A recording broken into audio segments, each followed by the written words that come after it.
మహారాష్ట్రలోని ఒక వ్యక్తి టెర్రరిస్ట్ అనుకుని పోలీసుని చెంపదెబ్బ కొట్టాడు.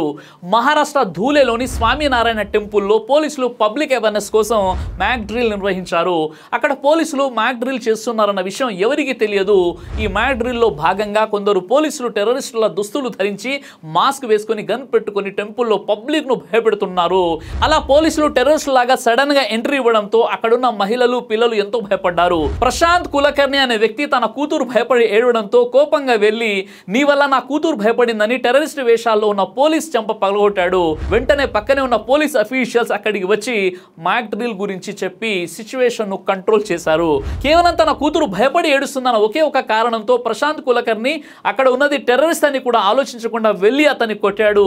కూతురు కోసం తండ్రి ఏ అంచుకైనా వెళ్తాడని ఈ సంఘటన మనకు నిరూపిస్తుంది. ప్రతి తండ్రి కూడా తన కూతుర్ని ఇలాగే ప్రేమిస్తాడు. అలాంటి తండ్రి కళ్ళలో నీళ్లు రాకుండా మీరు చూసుకోండి.